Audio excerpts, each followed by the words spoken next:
What up, everybody? I'm your host, JP, and this is my co-host, Josh. Everyone. And welcome back to another episode of the FIlmBros podcast.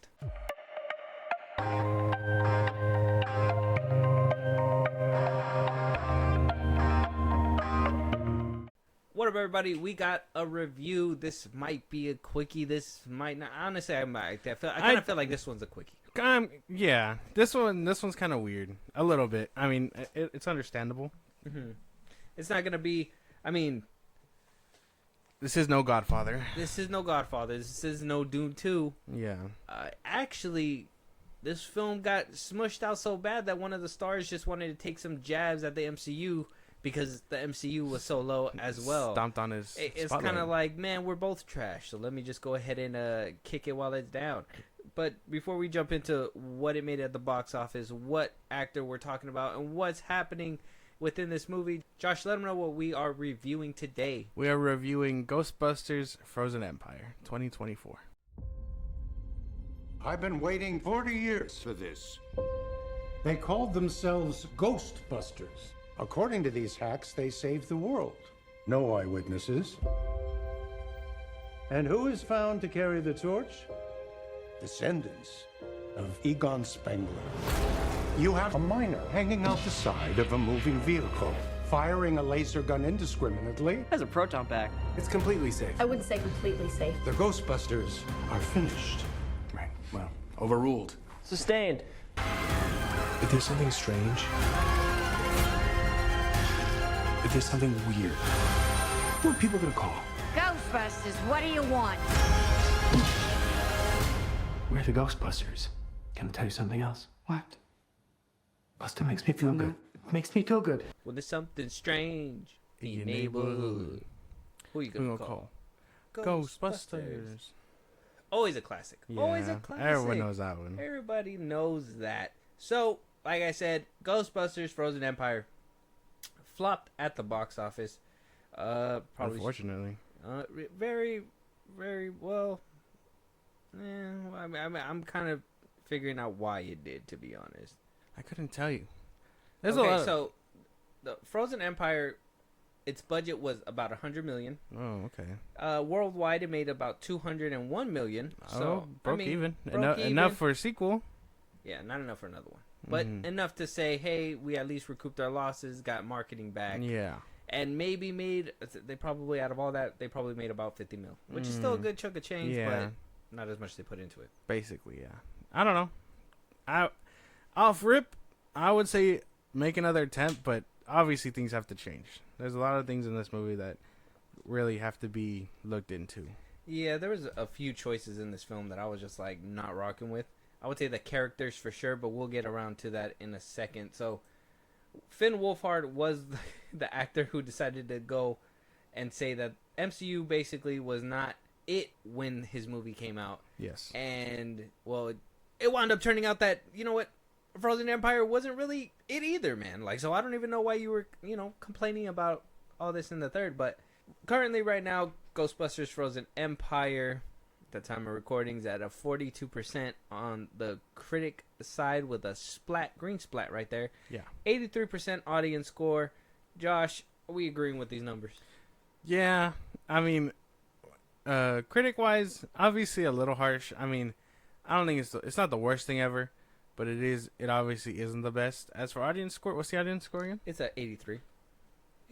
Sounds about right. I would say these make sense. Yeah. For the most part.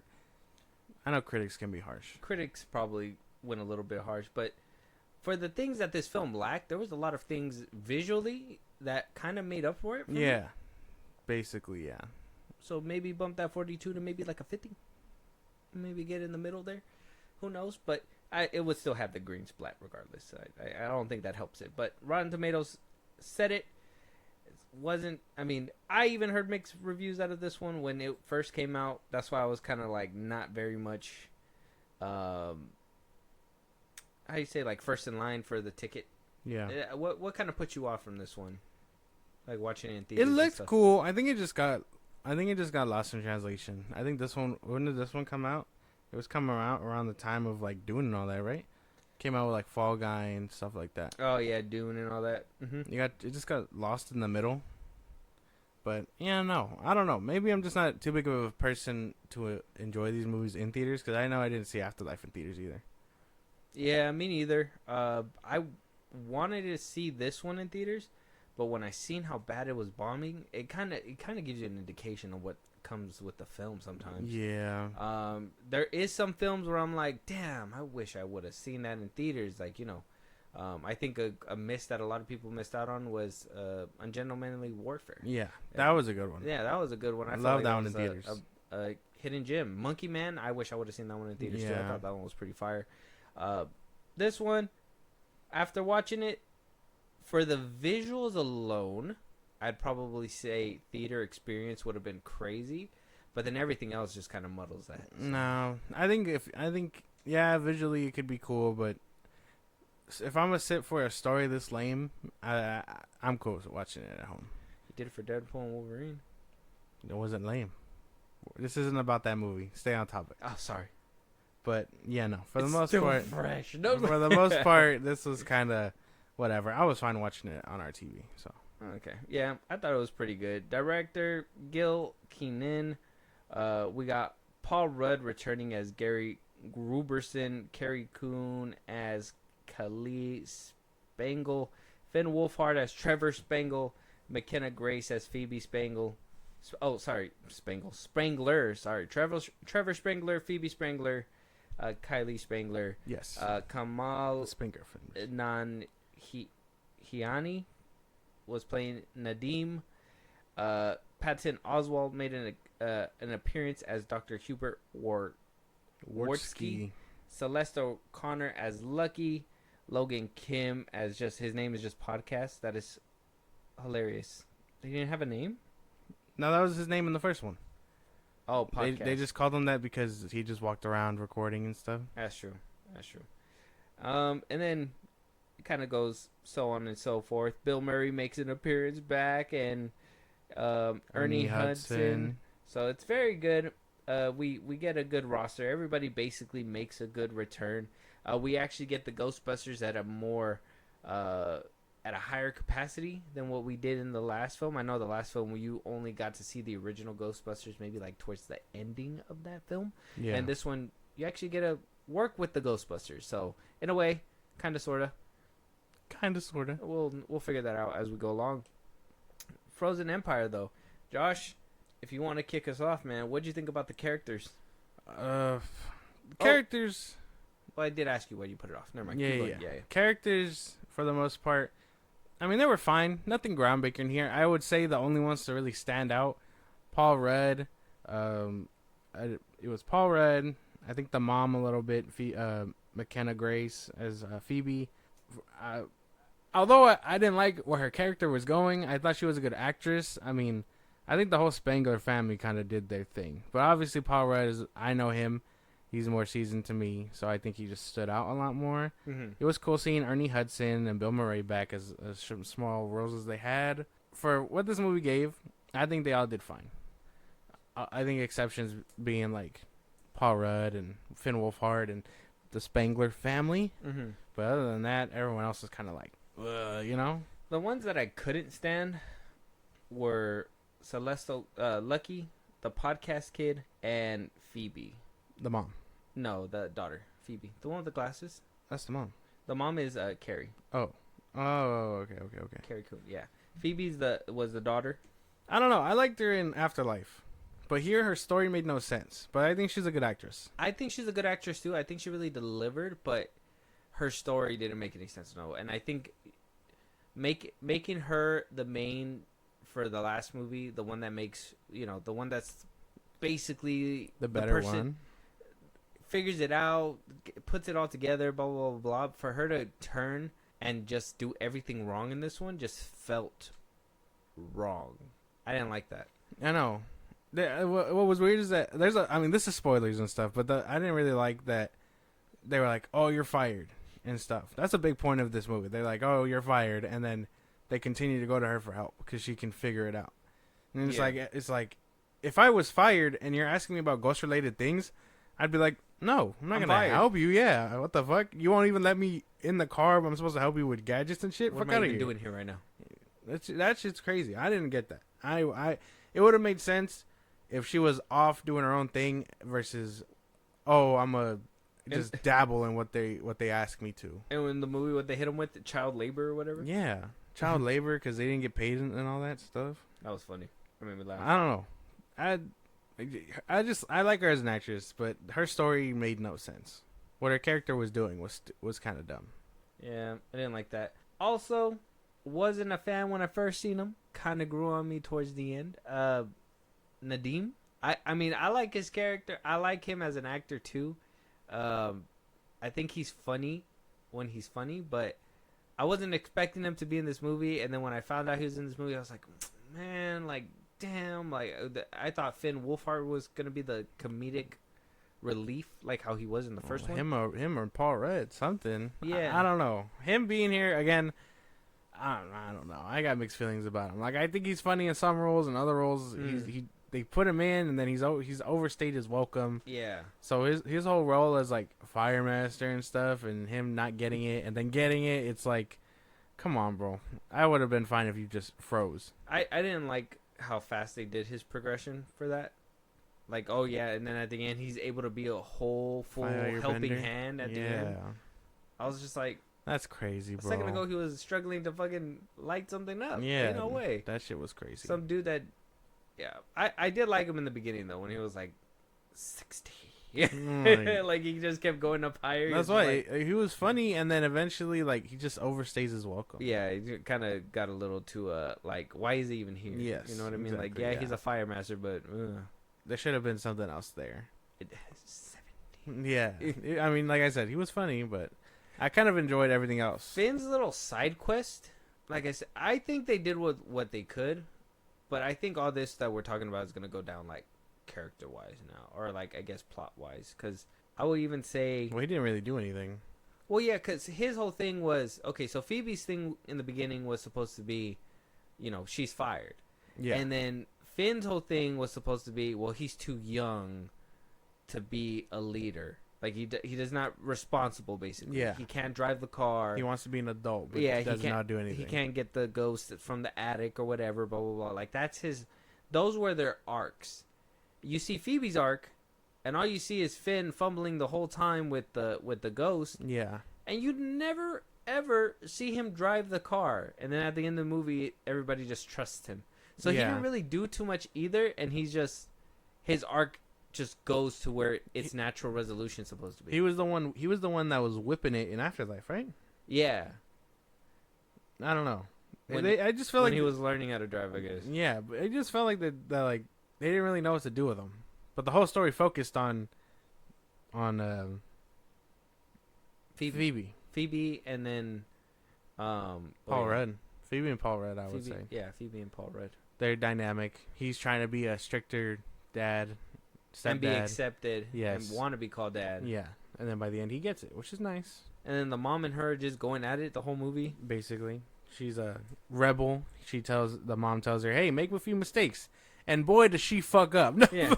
She's just like, I'm going to make all the mistakes. Let me tell you. Every single one that I can make, I'm making every single one. The side characters I didn't really care for either. Like, I don't understand the podcast or... like you said, the chick from the first one basically being there because of summer break and stuff. They didn't have anything to do. That's why. Like, what are the odds that you put them in the same, like, Ghostbusters camp and stuff? Yeah. And I understand, like, you know, to keep that same dynamic that they had in the first film, but at the end of the day, like, there should have been new characters. It should have been new characters. Yeah. Somebody different, somebody we can explore. These ones just didn't feel like they were doing anything. No. The Lucky, she was just in the back just staring at shit most of the time. And then she snitches on Phoebe. No, yeah. In the quickness. Yeah, real fast. Real fast. And in the first one, weren't they supposed to be, like, mad tight? Kinda? Not really. I don't think she knew her like that. She was supposed to be friends with Finn's character. Oh.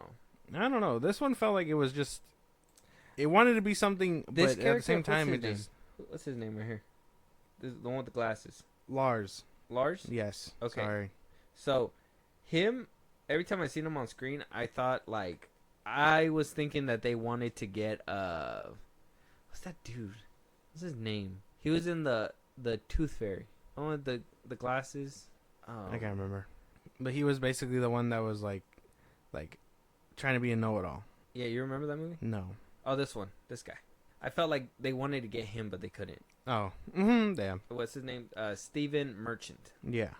I was like, I thought they wanted to get him. That's exactly what that kid looked like, and I was just like, oh, they just probably couldn't. The inclusion of Patton Oswalt was cool. Nice little Side character. Side character, yes. It's always cool to see him, I think. I did like seeing Ernie, Bill Murray, and like Ray back. Ray was cool. I kind of enjoy, like, I've warming up to his character a bit since Afterlife, because he feels more like what Paul Rudd's character should be. Like, oh yeah, bro, like I studied all this because I'm a science teacher or whatever. But I think Ray would probably have fit that role better. Obviously not as the stepdad, but to be the one that like understands it all versus being a whole like, oh, I'm fucking, I'm superstitious. I've always been superstitious. Like, I don't know. I feel like his character's been cool. For the most part, man, like, none of them really did anything. Even like, Bill Murray, who, like, shows up, and at the end, he's just there for a check. He doesn't really do much. He doesn't do anything. He shows up, like, twice in that whole movie, and then he shows up at the end and is like, let's do this thing. Yeah. They paid me for this. Yeah, let's do this. exactly, yeah. Can I be of assistance? Hit ass. Like, that's just crazy. It was a cool, slick entrance, though. And he goes to the box and... I like seeing Ernie Hudson. That was cool. I liked him. At least he played a cool part. The mayor's whole shtick about, like, this whole subplot where he, like, wants to defund the Ghostbusters and all that stuff is... It's stupid. It's kind of crazy. It was stupid. Like, what the fuck are my police gonna do against ghosts and shit? They're already dead. You can't beat them more. Like, that's just crazy. As soon as they included that in the beginning of the movie, I kind of checked out because I'm like, why? Okay, first of all, you obviously believe that there's ghosts out there. Yeah. Otherwise, you wouldn't have even brought them into the city in the first place. Exactly. They've obviously saved it. So for you guys to be like, well, I'm going to think of any reason to stop you guys from trying to stop the ghosts from eating us, even though there's been multiple phenomenons where, like, ghosts are just coming out. Mm-hmm. It's like, you should have probably thought about this. You should have probably thought about that things are going to break. Shit's going to get destroyed. We're trying to save you guys. Like, it was just a lot of, like, weird. They try to put it in as, like, a layer of, to make it intense, to be like, oh, they're gonna get defunded, they're gonna be kicked out, and it's just like, it just raised more questions. You're just like, but why? Like, why would you take that stance against them when they're, like, actively the only ones fighting crimes that you basically can't stop? They're literally helping you. You'd want them under your belt, basically. They're literally helping you. It's exactly. crazy. Just be like, oh, hey, I would put government funding into that shit and be like, how can we make this faster? How can we avoid, like, you know what I'm saying? Yeah. How can we avoid damage if that's really what you're worried about? So, the plot basically, I mean, just brief. Try not to give all the spoilers to give you guys a chance to watch it. We see our characters back from the first or the last sequel, Afterlife. Mm-hmm. Ghostbusters Afterlife.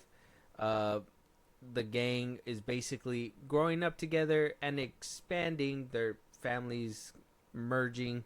Got Paul Rudd trying to join the family, but also juggling their ghost busting life. Yeah. And yeah, like you said, the mayor tries to defund them at one point after the big opening scene, which was pretty fun to. It was nice to watch. It was nice. Goes and tries to get him kicked out, and then as the timeline goes on, they really just do a bunch of tasks on the side. Like Finn does the whole monster thing. Paul Rudd is trying to get in sync with Phoebe. And all the while, in the background, you have an orb just making its way around until eventually that orb becomes a key role to the story and now has the monster that is going to unleash out of there. Phoebe goes on her own journey where she makes a few mistakes and basically allows ghosts to roam the earth and then unleashes the curse. The curse, best part of the film, which is like the last like 25 minutes. Yeah. So because everything else was like convoluted up until that point. Yeah.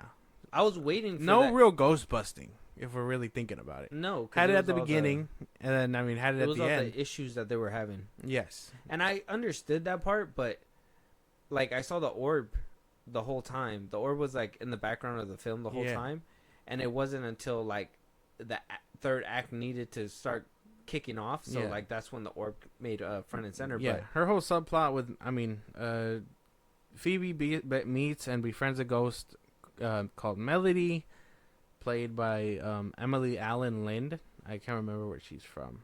Oh, she's from like The Babysitter and stuff. Mm-hmm.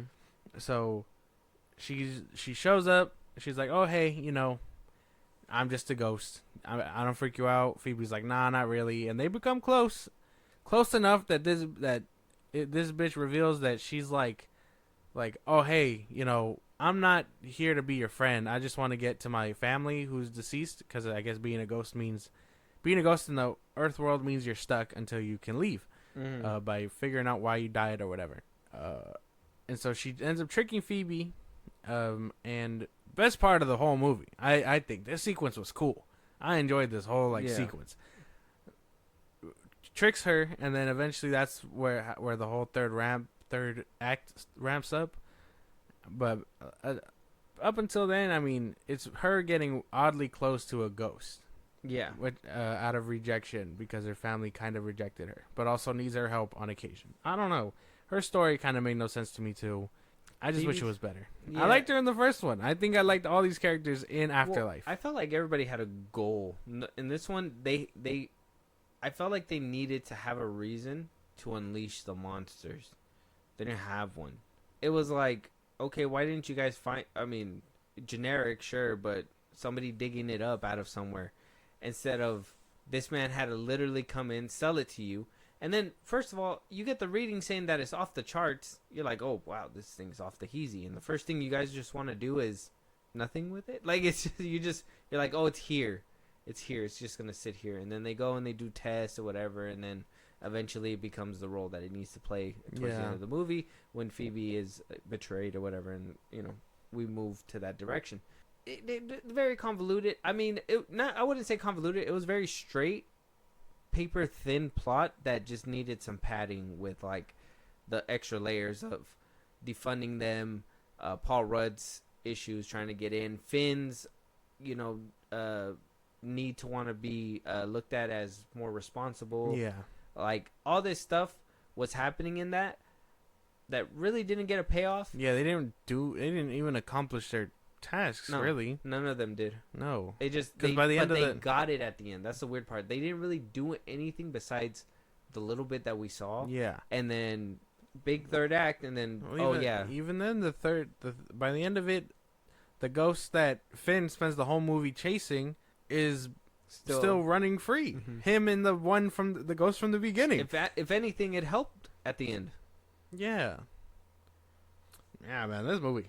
Talking about it out loud, it was cool visually. I won't lie. Like, watching all the ghosts and, I guess we'll move to that. and the then. packs and stuff. Visually, cinematography. It looked really good. It was amazing. I loved it. There was like a lot of creative stuff here. So satisfying to hear the bzzz, like the guns, Mm-hmm. and then when the ghost would like freeze it, and then the machine would stop. Oh, And that shit was cool.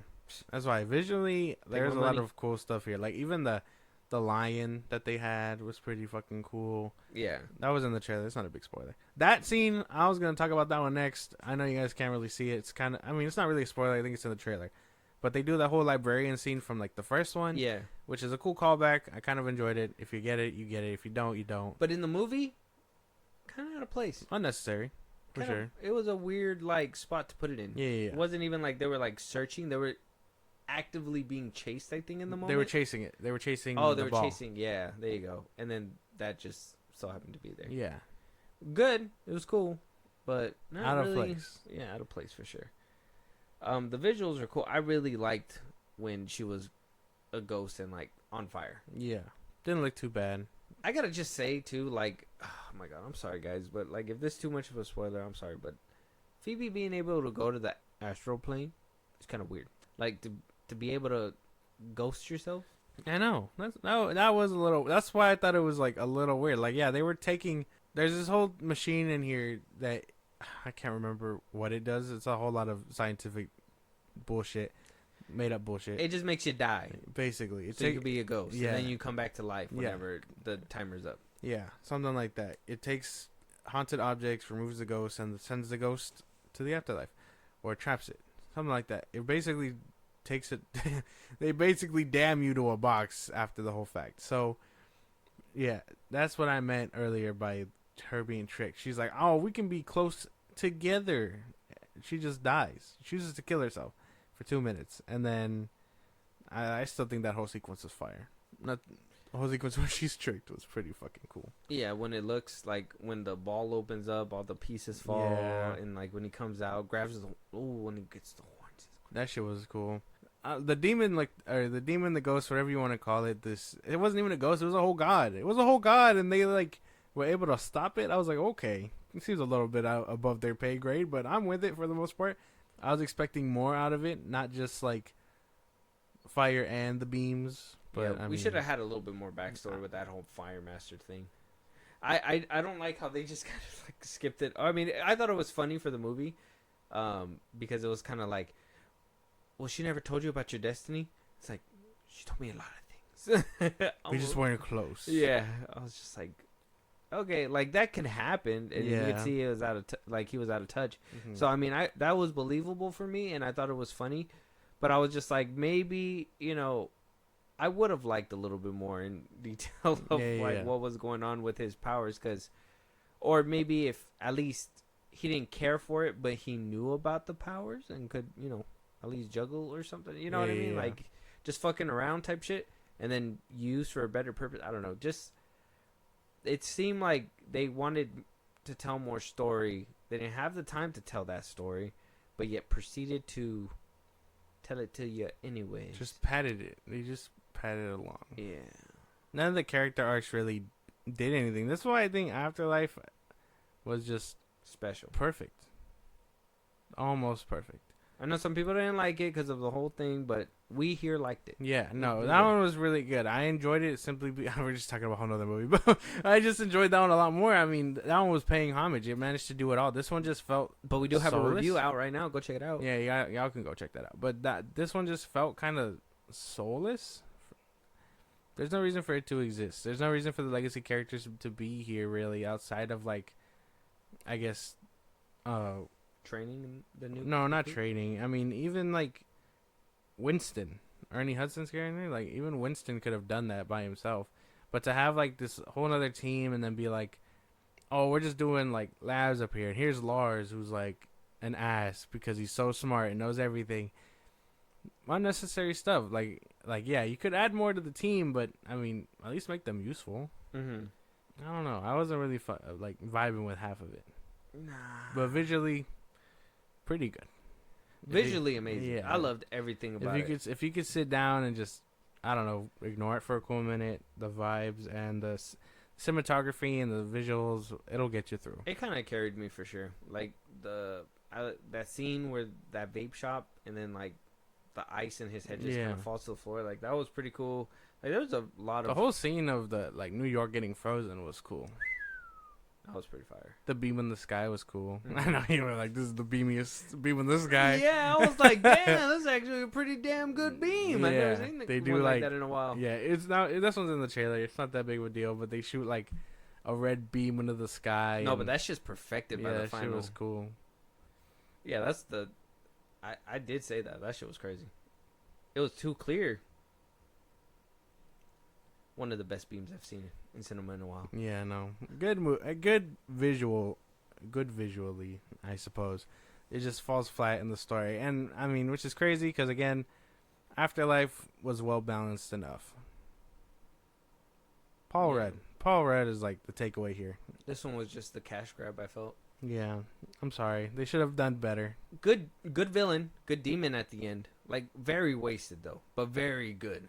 Like if they would have unleashed that motherfucker in the beginning and made him like wreak havoc throughout the movie, that'd be pretty cool. Be Imagine different. like them all in like this frozen wasteland and shit, like throughout the whole movie. And then you find this fire master who didn't even know he could make fire, but he was able to do like campfires to keep himself warm. Yeah. It's like, what the fuck? That'd be crazy. He's like, I just know I can do it. I don't know how I can do it. I just can do it. Yeah. At least then it'd be a little bit more believable. To make a real serious role out of Kumail, whatever his name is. Even though I did like his comedic thing, but you could still make him a comedic relief. I was expecting like I really hated this. There's just the whole point in like blue balling us and being like, oh, we got all these monsters in here, but we're not gonna let them escape, even though they look like cool as fuck. That was my thing too, because they were like, why haven't they escaped yet? I'm like, yeah, why haven't they escaped? I understand being scared of the demon or whatever, but they should have been there. They should have at least controlled them or something. No, the one that got out was the little Spitfire one. The one that didn't cost a lot of money. Yeah. All right, we already got everything else going on. $100 million only goes so far, sir. $100 million. Half of it went into Murray's check, so I don't know. That's the truth. Yeah, but I mean, I would have liked to have explored that. This movie just didn't have a lot of ghost busting, and then halfway through the movie, you have Paul Rudd going, "Busting makes me feel good." So I mean, what kind of busting you talking about there, Paul? Like, make it make sense. He did say that too. That is a line in cinema. Yeah, he sings the jingle, and then like to play with the wife, he's just like, and guess what? She's like, don't say it. He's just like, busting makes me feel good. What a great line. I like the little marshmallow dudes. Those were funny. Coming out, yeah, all around. It seemed like that little post-credit scene looks like they're trying to get more to make themselves big again. Probably. Is that what we were getting at? So maybe by the third one they could just bring it full circle. If we get to that, and then bring the Fire Master along, and then you get s'mores. I kind of like as much as like you bringing those things back, it is funny to just watch them like mutilate each other because that shit's crazy. Ah, dude, it's the best part. It's the best part of the movie for me. That bro got his whole arm stuck in the pencil sharpener. One of them was getting his face melted off, and he was just like, yeah. I was like, what the hell? Like, how are you guys so happy with this? The ones that they were shooting like staples into. That shit was crazy. I like that. Yeah, no, the monster or god or whatever looked fucking cool. From behind. Cool. Pause. What? I mean, like the bag and everything.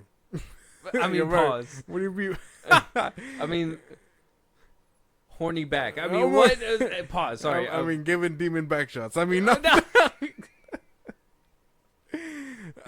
You gotta grab the handles. Before he puts them on, you just gotta grab him by the scalp and pray for the best.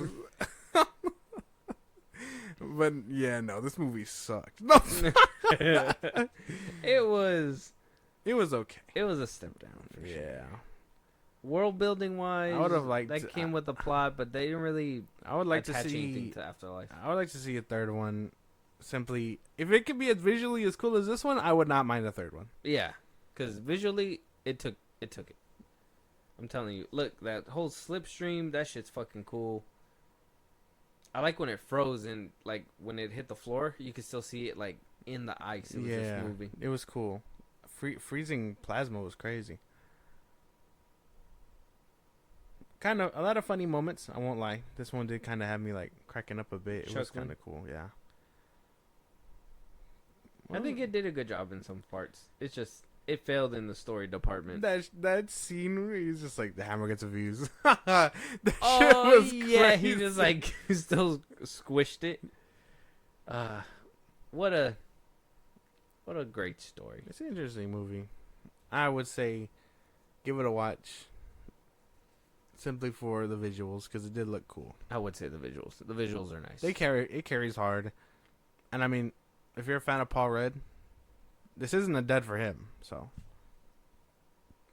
that's fair. So brief summary, and ready for the number? Yeah, I mean, this one is gonna. I think this one's obviously a short one. I mean, this movie doesn't do anything groundbreaking, and at the same time, I mean, you can only really get mad at what they try to do and stuff. I mean, they can act their ass off here, but story doesn't carry any weight, so it's like whatever, you know. Mm-hmm. For the most part, it was fine. I don't think it does anything drastic. It doesn't really add anything to the Ghostbusters like wall of fame, but visually it was cool, and I think for that I gotta give it like a 6 out of 10. 6 out of 10. Yeah. Yeah, not groundbreaking. Nothing new. Visuals are amazing. Story's weak, but entertaining because of like some of the comedy and the marshmallows, like Yeah, you yeah, said. yeah. The demon was cool. The ghost, I like the green ghost. Seeing him back is always hilarious too. It was a movie. It was a movie. Yeah, Mm-hmm. I don't know. I would just. I'd say a 6. It's just slightly. I mean, for us, it's slightly above average because I mean we had fun with the visuals. It like the story was kind of whack, but the visuals were cool, and I mean, scores points. Yeah. If I was rewatching all these films, I wouldn't dread watching it only because of the comedy and the visuals. Yeah, 100%. they can So, carry. I'd say give it a watch. 100%. I think it's on Netflix right now. Yeah, Um, yeah, that's where we watched it. That Yeah. expensive ass place. But with that being said, though, it's worth a watch. Go check it Yes. out right now. Go check it out. GhostBusters Frozen Empire. 6 out of 10 from the both of us. If there's any other topics that we should be talking about, any movies you guys want us to review, you guys want to hit us up, you guys know where to do all that stuff.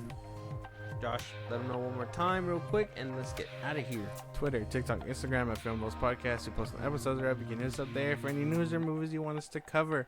Buzzsprout, link is in the social I just gave you. It's like a Patreon. You subscribe, you help the show grow. We greatly appreciate it. Listen to us any Richard podcast at FIlmBros Podcast, YouTube, Apple Podcast, Spotify. We're on a bunch of places. You can check us out there. Again, we are fully on YouTube, so subscribe to us over there at FIlmBros Podcast. And then you can join the conversation, Twitch at FIlmBros Podcast. Yeah, and with that being said, we'll talk to you guys on the next one. Talk to you guys later.